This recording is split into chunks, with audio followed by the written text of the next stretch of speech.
Welcome to Alberta. This is Special Ed. Today we're looking at a police whistleblower that was forced to resign and gets harassed by other cops. NOPD almost 5 years to fire an officer who was the focus of a Fox 8 investigation. As chief investigative reporter Stephen Stock reports, an internal NOPD review found that police sergeant violated department policy and a co-worker's civil rights.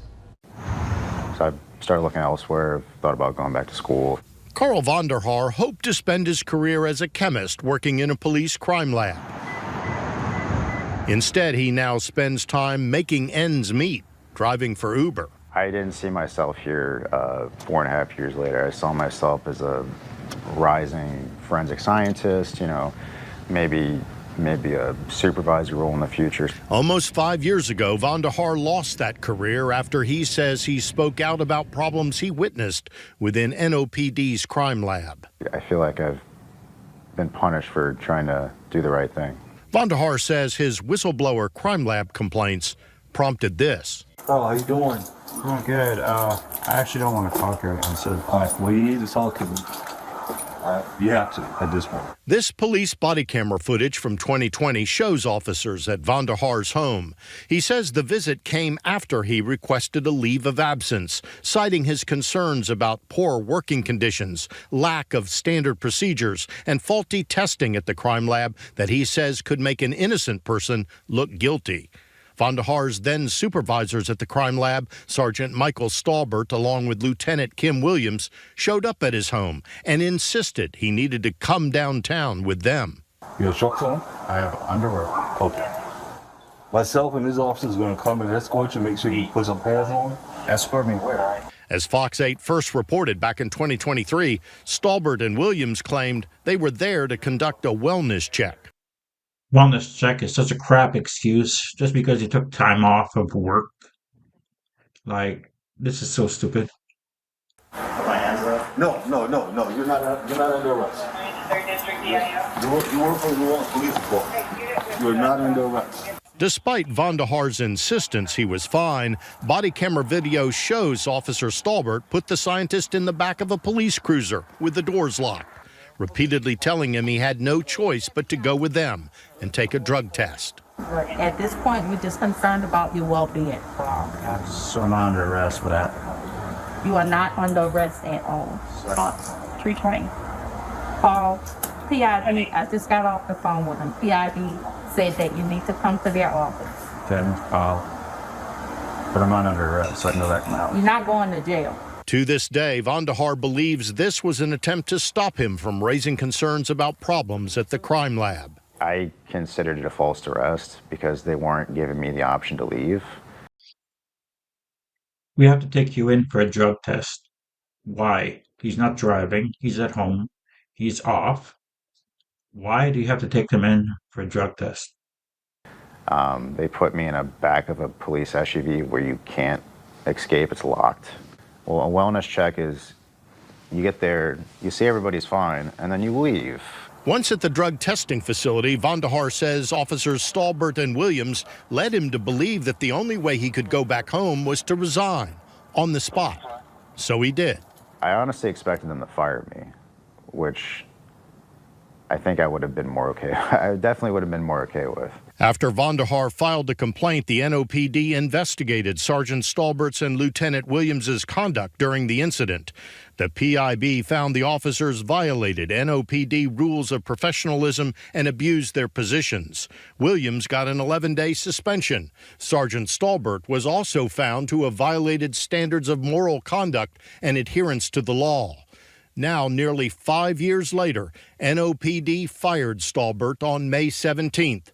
Officials confirmed to Fox 8 that Stalbert was terminated for violations during that incident with Vonderhaar in 2020. So she gets an 11-day vacation for violating this guy's right, forcing him to do stuff that legally he didn't have to do. Now, he got fired eventually after 5 years, but this other guy was forced to resign in order to be able to leave police custody. I think the punishment fits the crime. I mean, it's been a long time, honestly. Too long? It's definitely too long for some kind of punishment to be doled out. Yeah, in my eyes anyways. This case wasn't the only one involving Officer Stolbert. Our investigation uncovered between 2007 and 2021, the Public Integrity Bureau found he violated policy 12 times, including incidents of neglect of duty and use of force. Before he was fired, Stolbert had received a total of 14 days of suspension for all those previous violations.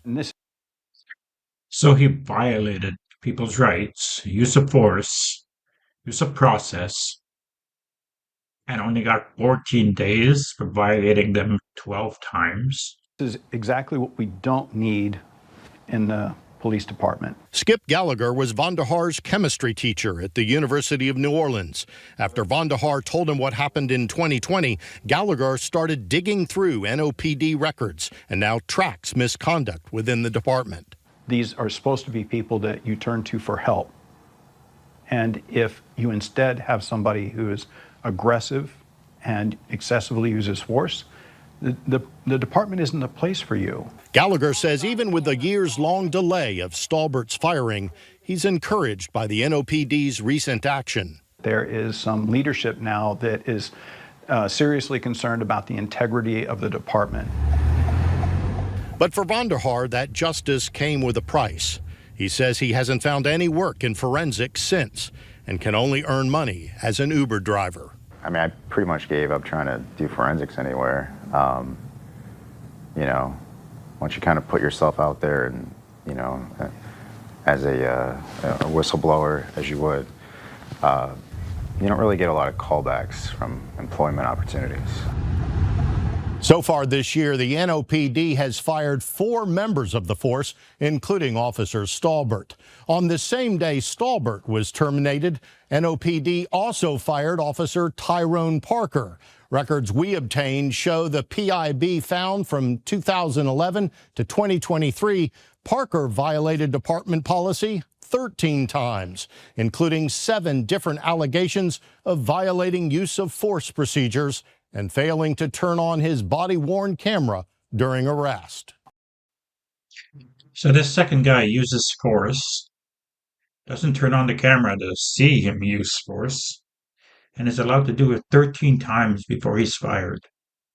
So he violates 13 different people before they fire him. That should be like once is a warning, twice you're gone. I am impressed. After seeing the recent terminations that have occurred in the last just 6 months or so, I am, and all of these are very, very justifiable. Carl Vonderhaar still has a pending lawsuit against the NOPD claiming Stolbert and Williams violated his civil rights that day. Fox 8 reached out to the attorney representing both Stolbert and Tyrone Parker, but the attorney had no comment on their firings. I hope he wins this lawsuit. I hope he wins big, that he doesn't have to drive for Uber anymore. Not that Uber is a bad job, but it's not what he trained for. It's not what he went to school for. What do you think of this? Let me know in the comments. Please like, share, and subscribe. Thank you.